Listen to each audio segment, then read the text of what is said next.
danna subscribe sannan ku danna alamar ƙararrawa domin samun sababbin shirye-shiryenmu da zaran mun ɗaura. Shugaban Najeriya Muhammadu Buhari ya kafa tarihi inda ya zama shugaban Afirka na farko wanda kamfanin Twitter ya goge sakon da ya wallafa inda yake cewa zai koya wa yara masu tada kayar baya hankali da harshen da za su fahimta.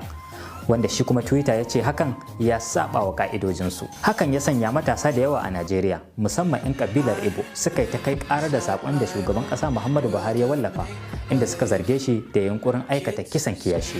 To a baya dai Twitter ya goge sakon da shugaban Amurka Trump da shugaban Brazil Bolsonaro da kuma shugaban Iran Khamenei suka wallafa. Hakan ya sanya a Najeriya ministan yada labarai Lai Mohammed ya zargi kamfanin Twitter da nuna bambanci inda ya zarge shi da aikata hakan a lokacin zanga-zanga ta EndSARS. Shin menene ra'ayinku game da sakon da shugaban kasa Muhammadu Buhari ya wallafa da kuma matakin da kamfanin Twitter ya dauka a kansa? Ku bayyana mana ra'ayoyinku a comment section.